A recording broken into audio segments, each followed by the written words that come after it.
Мен Рахманов Қабыл Атабаевич. Юровка айылында тұрам. Негіз баткеннен болом. Бұл жерге келгеніме 5 жыл болды.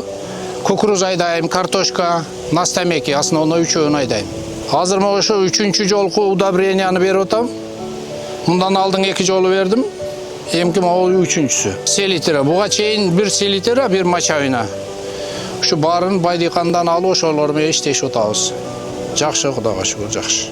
Ушу эми жакшы түшүм алыш үчүн, эми основной ошо түшүм алыш үчүн иштетебиз да, эми жердин өзүнүн күчү жетпейт, кубаттуулугу. Азыгы жетпейт. Ошого кошумча азыктандырып, ушул селитра, мочавина эмелер менен карап атабыз. Азыр эми селитра, мочавина бербесең жерден эгинде эле болбойт. Бул көң салынбайт.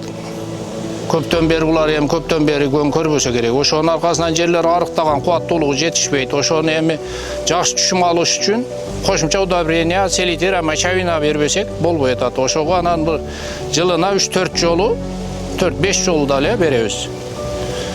Гектарына 500-600 1 тоннага чейин иштетебиз. Келгенден бери 5 жылдан бери иштетем, баштап Бишкектин өзүнөн алып келип жүргөнбүз.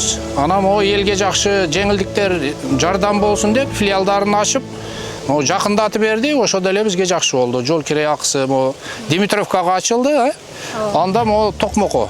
Эми бизге жакындап калды. Чембишкеге караганда жол кирей эмеси жеңил. Бирок ушу фирмага эмеге дагы Байдыкан эмесине дагы ыраазычылыктарды билдирип кетебиз. Жакшы жардам элдин. О үстүнөн жердин эмесинен келип кандай пайдаланып, кандай эме кылып аткандарыбызды сурап, биздин көңүлүбүздү эме кылганыңар үчүн силерге чоң рахмат.